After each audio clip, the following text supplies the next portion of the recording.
My sister-in-law and her husband are not my favorite people in the world. Recently they have been couch surfing as they lost their home. They emotionally manipulated my husband to let them in my house. I agreed to it on the condition that she and her husband as well as their children keep the place clean, because in the past the only place they are messy in is my home. They are not like this to other houses. For example, if they are throwing something into the kitchen bin, they will throw it in the general direction of it and not in the actual bin. It's extra gross when it's food stuff that dries up and stinks out the place. Similar things happened in the past where she would leave her sanitary towels on top of the bin lid in the bathroom instead of in the bin. Before they moved in, I made the younger brother and my parents-in-law's witnesses to them agreeing to keeping my house as clean as it is and to chip in with chores. If they broke the rules they would be out immediately. She fussed and denied past wrongdoings but said, "As you wish, Your Highness," sarcastically. The first 5 days were smooth sailing. This morning I found a sanitary towel on top of the bin and not even wrapped properly. That is not all. Her daughter is staying in my daughter's room and she made a mess of the shampoo and conditioner in her bathroom and had left a tampon on the side of the sink, forgetting it from last night. Her husband leaves early for work and the kitchen was a mess when I finally got downstairs. I have a curious toddler and I don't want him to pick up a bloodied sanitary towel. I knocked on the guest room and told her to pack her poop and get out. She looked angry and tried to play innocent. She said it was only some blood and to chuck it in the bin if it bothered me so much. I told her no and picked up her suitcase, throwing their stuff in it. At first she wouldn't leave the house, saying she was going to wait for her brother as she doesn't take orders from me. But I told her this house belongs to me too.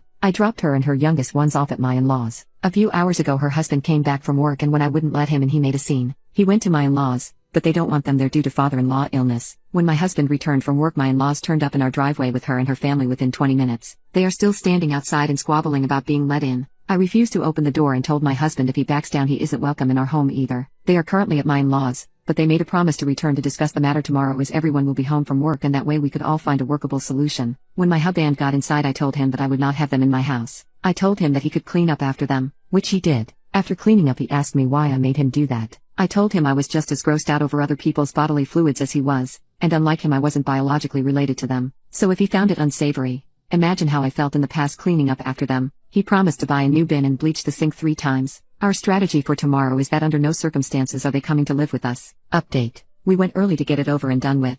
My in-laws started with the guilt trip first. They mentioned that they would take them in until they found a place, but due to father-in-law diabetes it wouldn't be good for his health. I told them to tell their daughter to parent her children so they wouldn't run around amok like monkeys. That way they could stay with them as they have spare bedrooms. That didn't land well with sister-in-law. She went on a tirade of how I have always been jealous of her and that I was trying to drive a wedge between her and her brother. I told her she didn't like her own life, so me being jealous of her and her life was a stretch that required suspension of reality. She asked my husband if he was okay with me telling him what to do with his family as he always stays out of my family's business. She told him to lay down the law and tell me that sister and her family would stay as long as it took them to find a new place to stay. My husband was having none of that. He told her that the house was mine just as much his and it was a 2 yes and 1 no deal. Just because I was stay at home now didn't mean that I didn't contribute to buying the house when I was working. They told me to suck it up and act like family. I told them I wasn't there to argue about her cleanliness as I saw what I saw and her brother was witness to it and had to clean it up. He confirmed that he did and that I wasn't making it up. My sister-in-law slipped up and said, "Why did you clean it up?" to her brother, because according to her,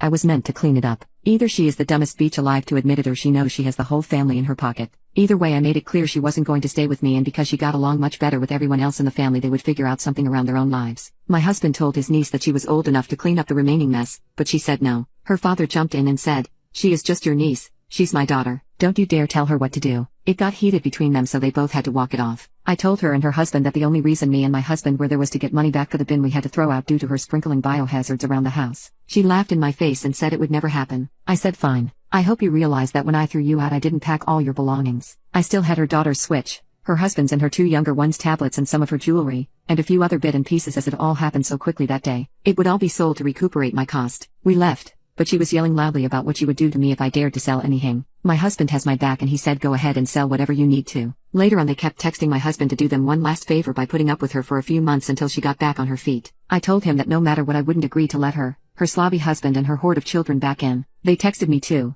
guilting me about his niece's education. With no place to stay close to her school she might have to start at another school if they get a rental which isn't in the school zone. I texted back tough luck and blocked them. My unhinged wife confessed that she wanted to replace me as my mother's child, so I filed for divorce after she gave me an ultimatum. My mom and dad were both orphans. My dad died 2 weeks before I was born. My mom didn't really have a support system, so we were just the 2 of us. She did all the little jobs possible so that we didn't miss anything. She deprived herself of food to give me food. I had very good clothes while she had none. I saw her make sacrifices again and always with a smile. Frankly, I always thought she was an angel dressed in a human body. The only time she yelled at me was when I was 16 when I saw her getting sick and working at the same time. I wanted to help her by finding a job, but she was angry and told me it was not my job to take care of her and it was up to her to take care of me. She wanted me to get really good grades to get into the best universities. It's the only way I can protect myself when she can't anymore. Even at university, she didn't want me to work. I had to be focused on my studies, but she wanted me to volunteer, so that I could be an adult who could do something with his hands. I met my wife there while both of us were volunteering. My wife is a good person, but she was never close to her parents or her siblings. Yet she adored my mother since she met her. There were times when I thought she loved my mother more than she loved me and we laughed about it. Deep down,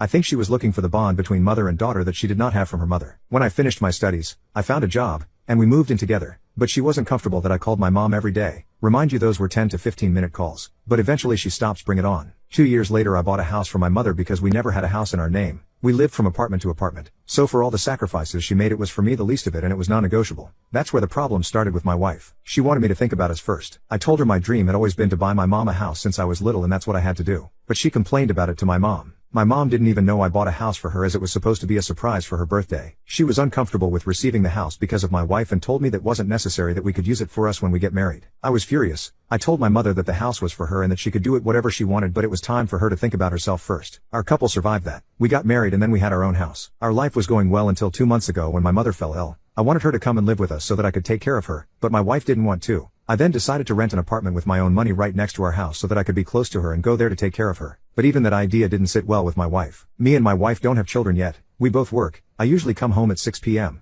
But since my mother is sick, I go to see her and come home at 8 p.m. 2 days ago she told me that she thought about it and she thinks I prioritize my mother too much. She told me that I had to choose between my mother and the life I wanted to build with her. The truth is that I never made her feel that way. We both work, but I'm the one who cooks, and I pay a person to do the housework. I make sure I do the dishes she likes. She doesn't even know what I like to eat because I never complain. I run her baths, give her massages, and flowers. I write her poems that I hide somewhere in the house for her to find out. We go on a trip one weekend a month. I earn much more money than her. I told her to keep her money for herself and I take care of all the bills, even hers. I always make sure to listen to her and consider her opinion. And I think I am easygoing because I can change my mind to accommodate hers. But I realize that she tries to completely dominate me, and the only subject where I don't give her a choice is my relationship with my mother. So there, I'm going to have a talk with her and put some very clear boundaries. If she doesn't want to, well, we're going to divorce. Update. I wanted to know if there was another reason why she gave me this ultimatum. And she replied that nope. I asked her, apart from what she blamed me for, was there something she wanted to tell me but couldn't tell me? She said there was nothing and asked me to come to the point, so I told her I wanted a divorce. She remained frozen. I think she was shocked because she wasn't talking. She was just staring at me. I told her everything that was on my mind, that our values are too different. She still didn't say anything, so I told her I was going to a hotel for now and we'd discuss later how we were going to separate. I took some of my things and left. The next day when I went to see my mother, she figured out something wasn't right, but I was not going to tell her I was separating from my wife because she could not bear our relationship, especially since she was sick like that. I didn't want to add more torment to her. My mom ended up telling me that my wife didn't come by that day. Yes, my wife, who asked me to reduce my contact with my mother, was seeing her every day. She calls my mother mom. When she got sick, she used to go to my mother so she would take care of her. It used to hurt me because it was as if I couldn't take care of her, but she said that this was not the same. The attentions of a mother are different. I told myself that it was her way of creating a mother-daughter bond that she never had, and I understood her. When my mom told me she didn't come to see her that day, I went back home because I was worried. I found her in the bathroom with her clothes and red eyes like she was crying all along. Seeing her like that was unbearable. I helped her out. But this woman, who has so much pride, collapsed in front of me with a lot of crying. I don't know if it was an hour or two, but she kept crying, calmed down, crying again. I just stayed silent. She ended up telling me that deep down she never wanted me to be involved any less in my mother's life. She was always jealous of our relationship. She was always jealous of the attention my mother gave to me. She knows that it wasn't rational, but she couldn't help constantly striving to be number one in my mother's heart. It was kind of a competition for her. So when I wanted to take care of my mom, she didn't want me to be the one taking care of her. I was honestly furious without saying anything, of course, but I wondered if she was a psychopath or something. We are talking about a person who is seriously ill, and she is thinking about her competition, even if it means sabotaging the relationship I have with my mother and putting us in a situation where I wanted to divorce her. She told me that she was very jealous of me and that she would have liked to be in my place. If she had to choose, she would have even chosen to be my mother's child rather than my wife, even if I was the love of her life. At that moment, I did not know what else to say. I was hooked on this idea of competition, so I did not immediately grasp the scope of these words, but I still listened to her to the end. I put her to bed until she fell asleep. Then I went to sleep in another room. In the morning she was acting like anything happened. She was being herself. She said I don't have to pity. I told her it was out of love. She was still my wife. She left to work and I did the same, but decided to stay at the hotel for the time being. I'm not going to stay with her. It's not possible.